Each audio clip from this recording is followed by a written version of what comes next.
I'd like to welcome to the stage now a group that is a partner organization to CED. You know, CED has been a nonpartisan business-led policy organization for nearly 75 years. No Labels, we are partnering with No Labels, which is a relatively new movement, and we played some videos this morning, first at breakfast and now recently. But it's another group that is trying to take nonpartisanship and take it all the way down to an action level. And with me on the stage this morning are three people who are very important to this movement. First of all, we have Nancy Jacobson, who is the founder of No Labels. And No Labels is an organization that is made up of Democrats and Republicans on the Hill. And I think you have over 70 members now who have joined the movement.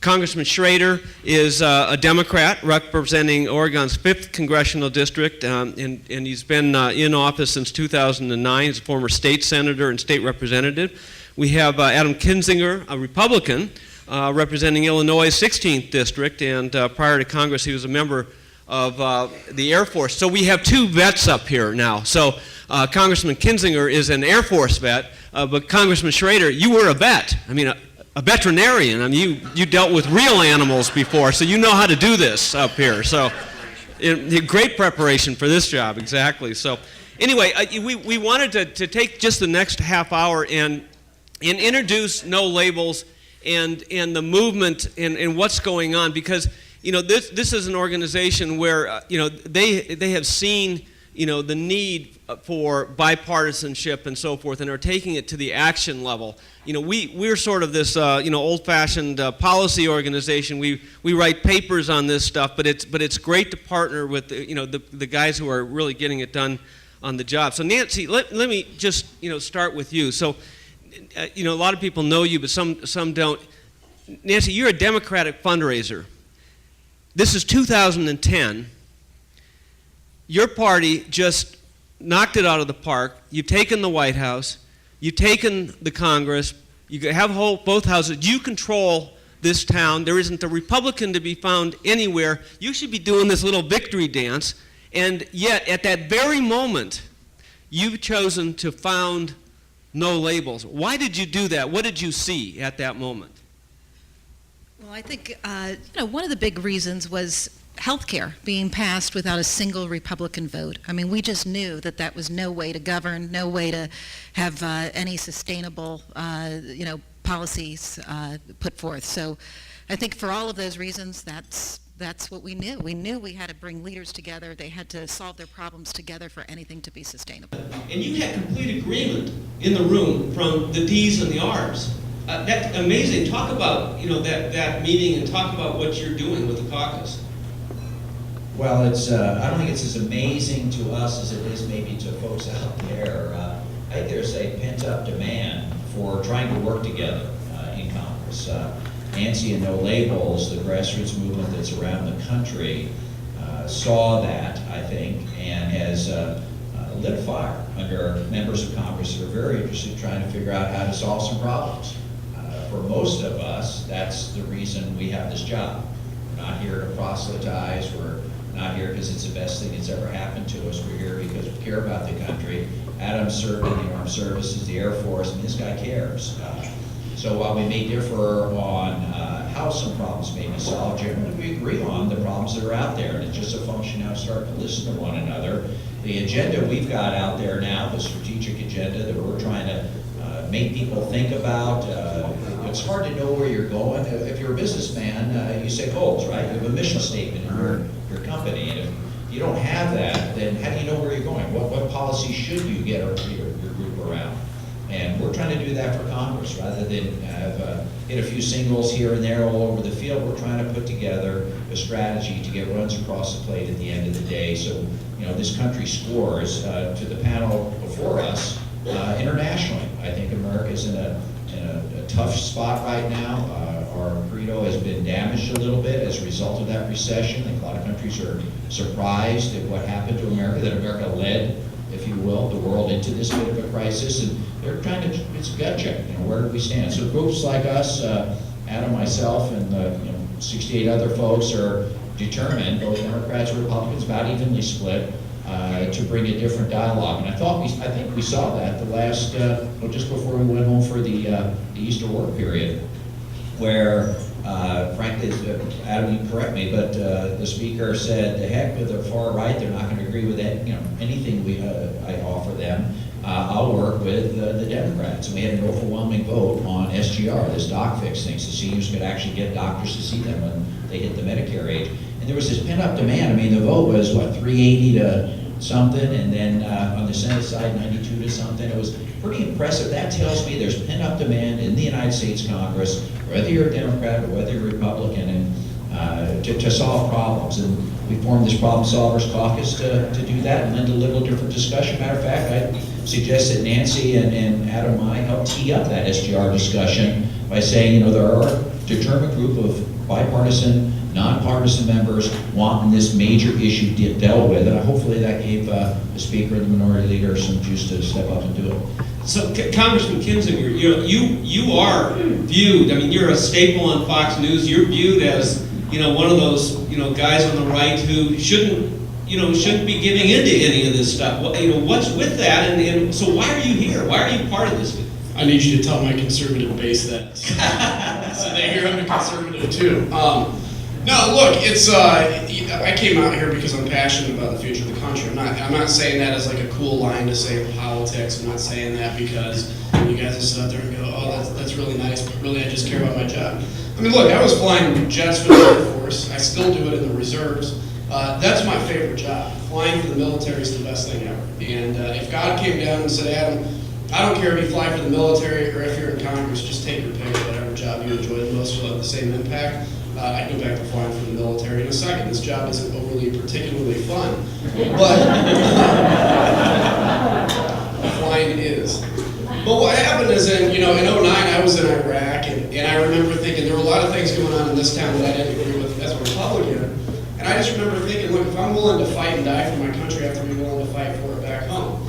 So, I came out here as a conservative Republican. I stay a conservative Republican, but the thing that became very aware to me is you can get swallowed up in this partisan pendulum that swings constantly. I mean, think about it. 2008, Republicans got our backside handed to us. We lost a lot of the agenda. 2010, we came back really hard in the House. 2012, we lost some in the House. 2014, we won the Senate.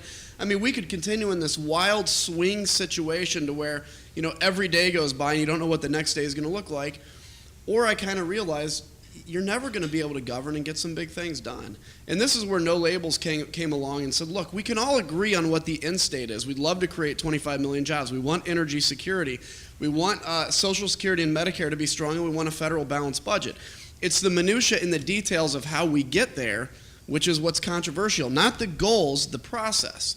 And so at the end of the day, look, I have to understand as a Republican that there's probably going to be some kind of a revenue piece that I don't necessarily personally agree with politically, but at the same time, the other side of the aisle has to understand there may be some entitlement reform pieces they don't necessarily agree with. And typically, if you pass a bill that neither side really likes, it's probably a pretty decent bill.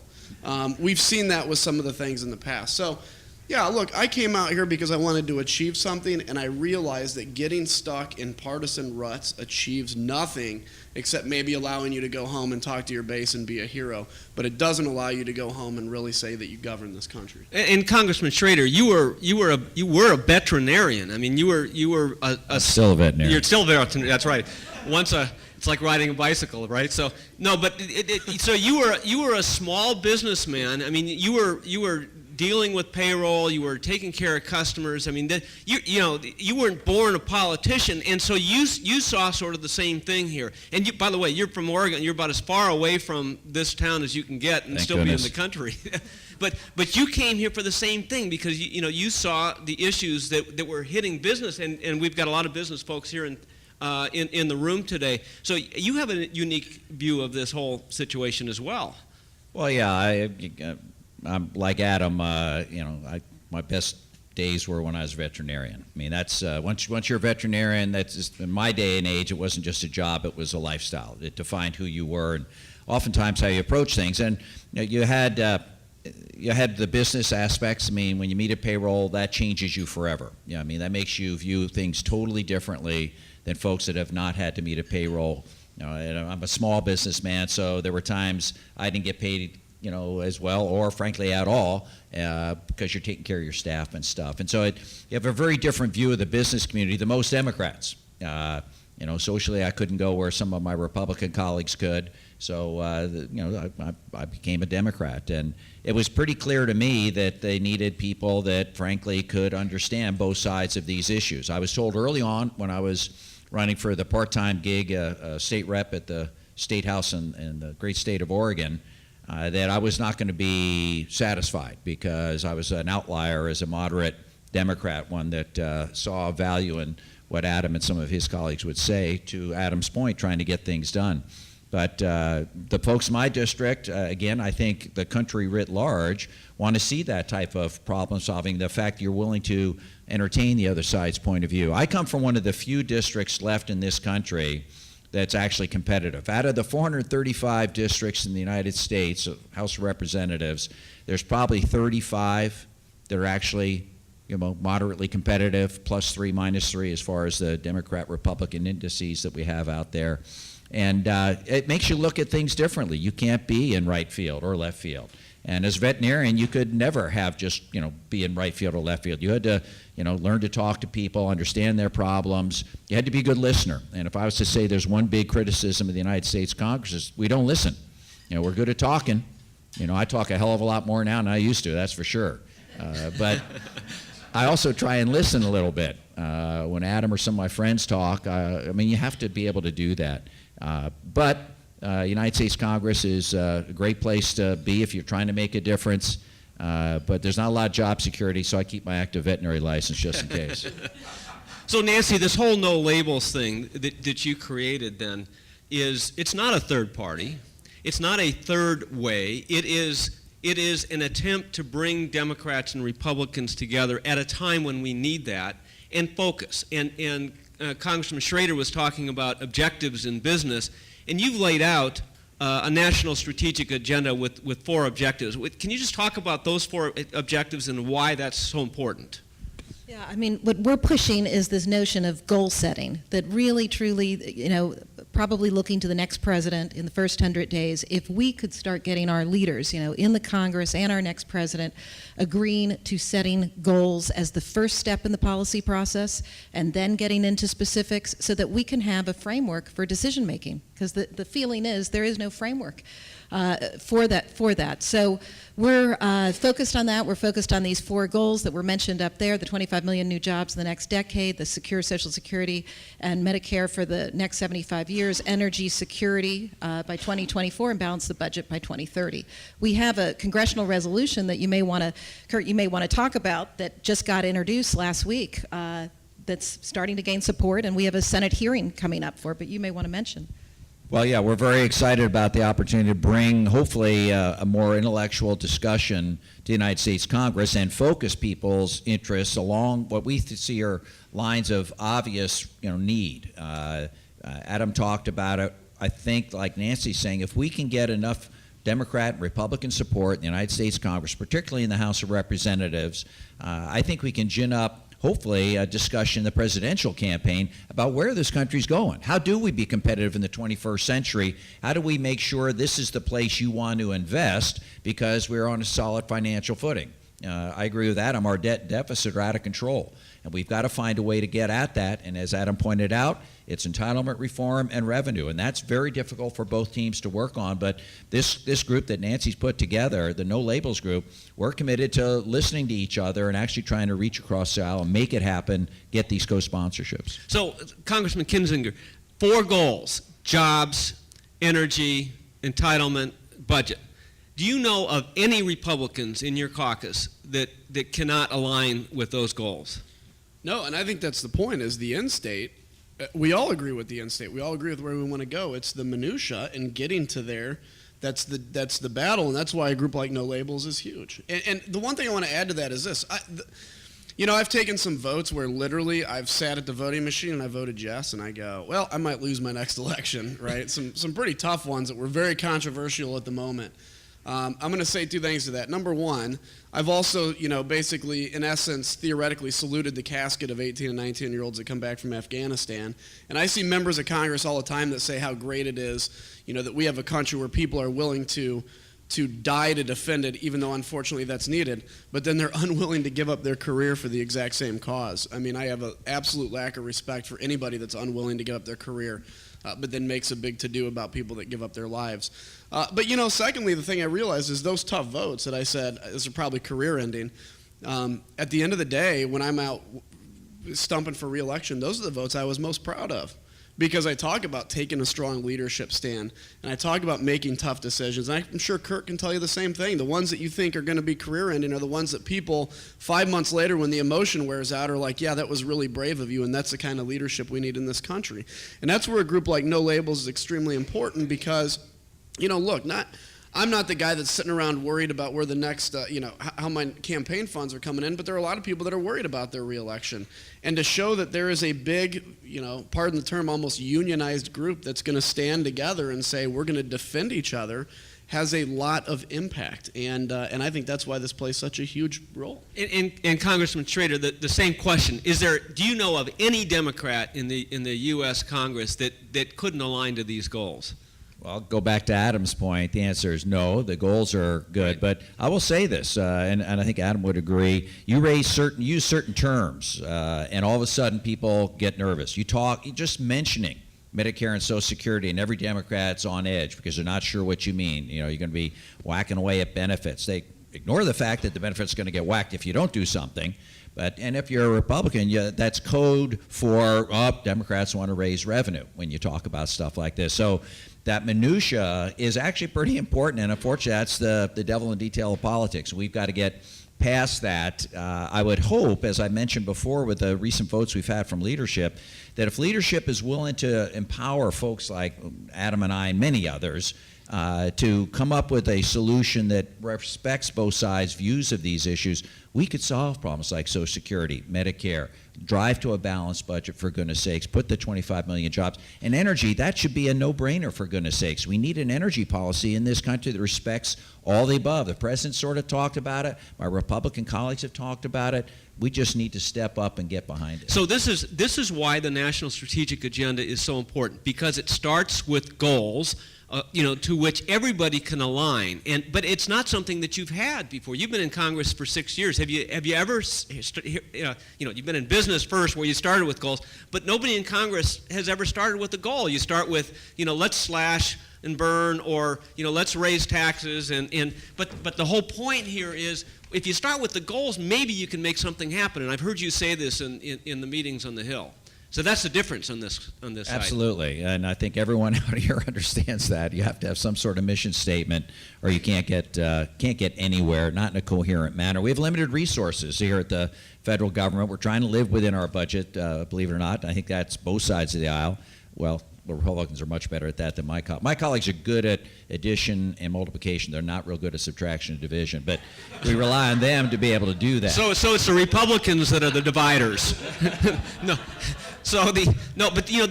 This bill, this resolution that I've read, and it's the first one I've read in a long time, essentially lays out this national strategic agenda that No Labels has devised. This start with the goals, and now you have how many sponsors?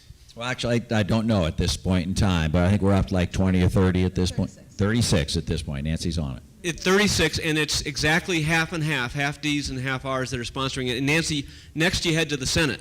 That's right. So I think June 17th we'll have a Senate hearing on this concept, and then something that hopefully we'll be able to do is people that are from other cities around the country that are in this room, we're going to really encourage you to get in touch with the congressperson from your district and tell them to sign on to this resolution. Our goal is definitely by October to have about 100 co-sponsors and then get a Senate companion resolution. And I think, Kurt, this no budget, no pay idea, we did it the same way. I don't know if you want to talk about that, but it seemed to get into the conversation and finally...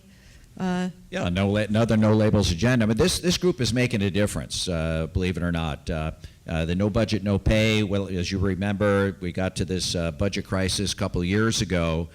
shutting down the government. We had pushed this idea that if you're not actually governing, you're not actually doing your job, you shouldn't get paid. And that resonated. The House leadership, Adam probably can talk to it better than I, picked this thing up, and we actually passed that. The Senate, frankly, was also able to pass it, and it's one of those things that I think starts to resonate with average, everyday Americans. If you're not doing the job, you don't get paid. And so we started out that way, and I think that's helped leadership, look at us in a slightly more positive light. And now you have these monthly meetings, and I've attended a few of them, and I'm watching you guys from both sides introduce yourselves to each other. I mean, is it that divided that you don't have these venues, and how important is no labels to that? Look, no labels is extremely important to that, but it's divided. The funny thing is, like, Kurt and I are friends, and most Republicans and Democrats are friends, and the problem is, there's this new kind of pressure of if you're not home every weekend, then you've gone Washington, and your district starts to get mad because you live in Washington and you don't live back home. So we go home every weekend, and then what happens is the only time we get to talk to each other is in the middle of business hours here on the Hill, and business hours are extremely important, or extremely busy in this job, and so we don't get a chance to really socialize and get to know each other, and so you get divided to your corners. You don't think of the other side as necessarily your friends. You think of them as your enemy that you have to fight in order to save this country, instead of understanding that Kurt and I may disagree on a few issues, but we both want the exact same goal, which is a powerful, successful, strong United States of America. We just see how to get there maybe slightly differently, although I think we're pretty close in how we see it. And so, yeah, at the end of the day, meetings like in the morning, talking about some of this stuff, hashing out these ideas is extremely important to getting to know each other and finally getting past like our religious ferocity of saying we're not, Republicans, we're not going to even look at any kind of taxation, anything. Democrats, we're not going to look at any kind of title reform. Neither side wants to do the other thing, but we all have to realize at the end of the day, you're going to have to give a little to get a lot. So, just a quick comment, just so folks understand how tough it is in D.C. these days compared to, quote, the old days. The only venue where Democrats and Republicans sit down and have a conversation, break bread together, the only venue is no labels, those monthly meetings. That's where it happens. To Adam's point, there's not a lot of other opportunity. This is the only venue where Republicans and Democrats can let their hair down a little bit, talk, and understand that, wow, he's making sense, and I don't agree with all of it, but geez, he's heartfelt. I respect his opinion. Only venue, no labels. And I just want everybody to know, CED is not a political organization. We're a 50C3, but we are engaged in this from a policy perspective, and we're very much aligned with it, which is why we think this is important. Now, Nancy, you're trying to now hit both sides of the presidential election, and you're having a convention in Manchester with 1,000 citizens in Manchester, as well as you're inviting all the presidential candidates, and you want to talk about the importance of the no labels effort, and that's when, October? Yeah. October 12th, Manchester, New Hampshire, at the Radisson Hotel. We'll have 1,000 independent, undeclared voters there. That is the prize. That's the 40% of the primary electorate that decides those elections. So we have a team on the ground. We have 25 interns coming this summer. We have 4 full-time right now.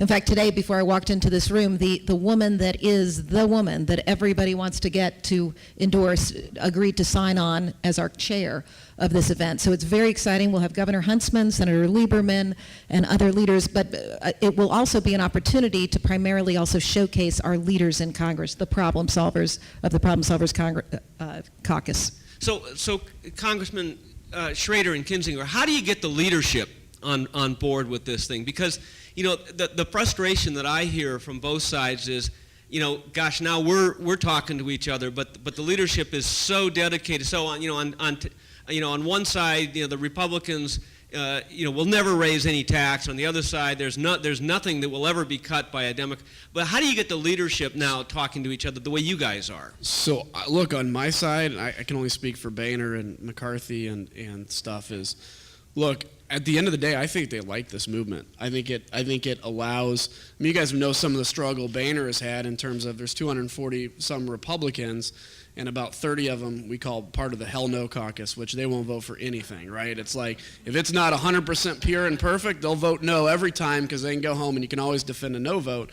And so it's tough, to get, and the Democrats play the good minority, which is try to oppose everything we bring up, and that's smart. We did it too when we were in the minority. And so I think a big movement like No Labels actually gives our speaker cover to come forward and say we can bring, like the SGR reform. He went to Nancy Pelosi and said, what do you need? Let's get this done. We passed it 17 times in 10 years. Let's get this off the table. She came to the table too. So I think, frankly, leadership, at least in the Republican case, likes this. Doesn't mean they agree with everything, but I think they like the idea of what we're doing. Well, I guess I'd say is from the Democratic side that we have the same issues that Adam has, where our far left will drag us way out in left field. Elizabeth Warren, need I say more?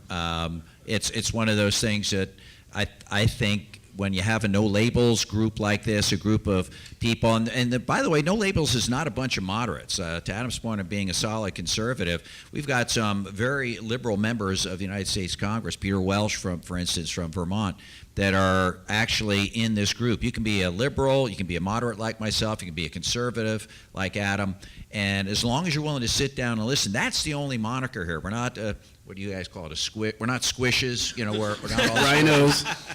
Rhinos, yeah. We're actually folks that are trying to make it happen. So when Nancy wants to get something done, it's helpful for her, and she's a heck of a leader. I don't agree with her on a lot of her particular political stances, but I think we all have to respect the leadership she has shown. And if there's a group of Democrats that run the political spectrum in her caucus that are willing to step up, like in SGR, probably the infrastructure, that's the next big debate for us all. You'll stay tuned. That'll really tell which way the speaker and the minority leader are going to go here. But if she has that group, then she can bring some of those progressive people along that actually do understand we have to solve some of the problems. So I think we provide a very valuable role for our leadership. Well, and I think it's working because yesterday I saw a picture of John Boehner planting a big wet kiss on Nancy Pelosi's cheek. So Cats and dogs living together, man. I'll tell you. It's the end of the world. And at that point, we'll end. Congressman Schrader, Kinzinger, Nancy, thank you very much.